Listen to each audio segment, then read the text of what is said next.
யாராவது நம்மளுடைய தேசத்தை நம்பர் 1 தேசமா கொண்டு வரேன்னு ஒரு உறுதிமொழி ஏற்றிருக்காங்களா? இந்த 75 வருஷங்கள்ல இந்த இந்திய தேசத்தை நான் நம்பர் 1 கொண்டு வந்துறேன்னு ஒரு உறுதிமொழி எடுத்திருக்காங்களா?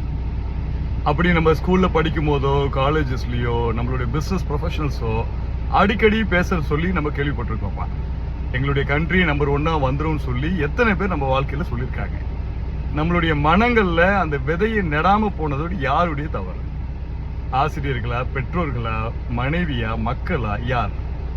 ஏன் இந்த கேள்வி யாருமே கேட்க மாட்டோம்? Y India was still now the under developing the country?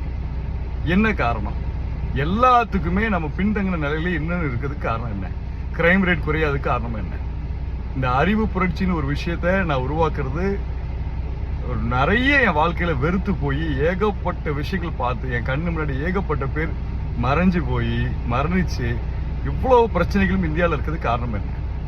ஒரு வருஷத்துக்கு இந்தியாவில் 30,000 ரேப் நடக்குது. அன்அபிஷியலா இன்னமும் சொல்லாம எவ்வளவோ கிரைம் நடந்துட்டு இருக்கு. மக்கள் ஸ்டேஷன்களுக்கோ கோர்ட்டுகளுக்கோ போகிறதுக்கு பயப்படுற காரணம் என்ன? என்ன காரணம்னா டிலேடு ஜட்ஜ்மெண்ட், டிலேடு ஜஸ்டிஸ். இது மட்டும் தானா? ரெட் டாபிசம். நிதானிச்சு நிறைய விஷயங்கள் பின்தங்கிட்டே இருக்க காரணம் என்ன? அரசு ஊழியர்களா இருக்கவங்க ஏன் நமக்கு ஒரு நல்ல அட்வைஸ் கொடுக்க மாட்றாங்க? அவங்களுக்கு தெரிஞ்ச உண்மைகளை நமக்கு ஏன் சொல்லித்தர மாட்றாங்க? இவ்வளவு பிரச்சனைகள் இந்தியாவில் இருக்கக்கூடிய பிரச்சனைகள். ஒரு டாலர் ₹1 இருந்தது 1947. இன்னைக்கு 90 ரூபாய்க்கு மேல போயிடுச்சு. இதுக்கு காரணம் என்ன? சரி, ஓகே, அதாவது நம்ம எக்கனாமி நம்ம இறக்க ஃபாரின் இன்வெஸ்ட்மெண்ட் நமக்குள்ள வரும். ஆனால் நம்ம ஏன் இறங்கின கண்ட்ரியை காட்டுறோம்? என்ன காரணம்?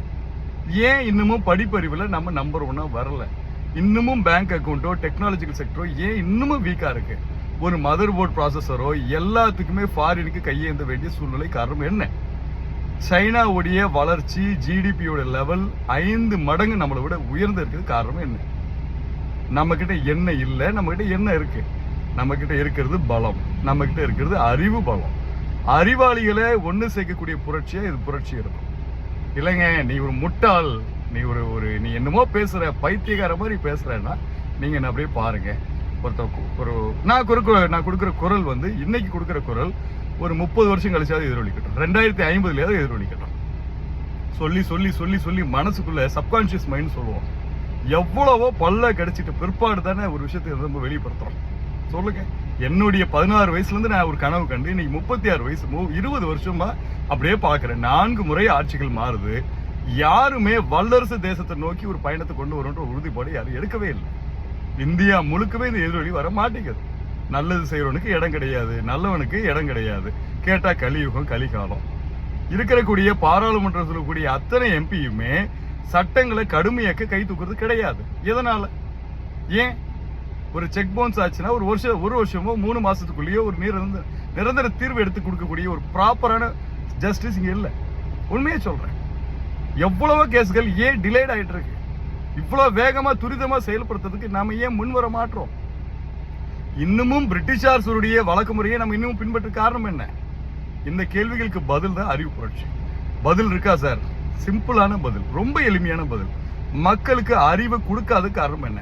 மக்கள் இருக்கக்கூடிய கவர்மெண்ட் ஸ்கூலுக்கு லோ எஜுகேஷனோ சிபிஎஸ்சியில் இருக்கக்கூடிய உயர்தரமான ஆட்களுக்கு உச்சகட்டமான கல்வி கொடுக்கறதுக்கு காரணம் என்ன? யார் இந்த வழிபாட்டை செய்யறது? இந்தியா முழுக்க இந்த பிரச்சனைக்கு காரணம் யாரு? இந்தியா நம்பர் 1 வரணும் கூடிய உத்தேசத்தை கொடுக்காத காரணம் என்ன? ஏன் கொடுக்க மாட்டேங்க? இந்த கேள்விக்கு பதில் என்ன இருக்கா? அறிவு தான் காரணம். உச்சகட்டமான அறிவை மக்களுடைய மனங்களை வச்சுட்டோம்னா தெளிவாயிடுவான். அவனுக்கு தெரியாத ஒண்ணுமே இருக்குன்னு கேட்டா அவனுக்கு எல்லாமே தெரிஞ்சிருச்சுன்னா அவன் நிதானப்படுத்தி தெளிவான முடிவு எடுத்து வளர்ந்துருவான். அறிவு புரட்சி அறிவுகளை உச்சப்படுத்தி காட்டும். உச்சப்படுத்தி படுத்த என்ன ஆகுனா உலகம் முழுக்க வணிகம் பண்ண ஆரம்பிச்சிருவான். அறிவு புரட்சின்றது ஒண்ணுமே கிடையாது. நம்ம கிட்ட அறிவு இருக்கு. இந்த அறிவை வச்சு செயல்படுத்தணும்னு நினைக்கக்கூடிய ஒரு இடம் தான். அறிவு இருக்கான்றது மூளைக்குள்ள போய் தட்டி பார்க்கும்போது ஆமா தவறு நடக்குது. இந்த தவறுக்கு காரணம் என்ன? அடி ஆணி வேர் யார் காரணம்? அப்படின்ற விஷயங்களை நம்ம புரிஞ்சுக்கிட்டு இந்த பிரச்சனைகளை தீர்வு காண்றது ஒரே ஒரு விஷயம் அறிவு மட்டும்தான். அறிவு புரட்சி மட்டும்தான் இந்தியாவை வல்லரசு தேசமா மாத்தி காட்டும். நன்றி.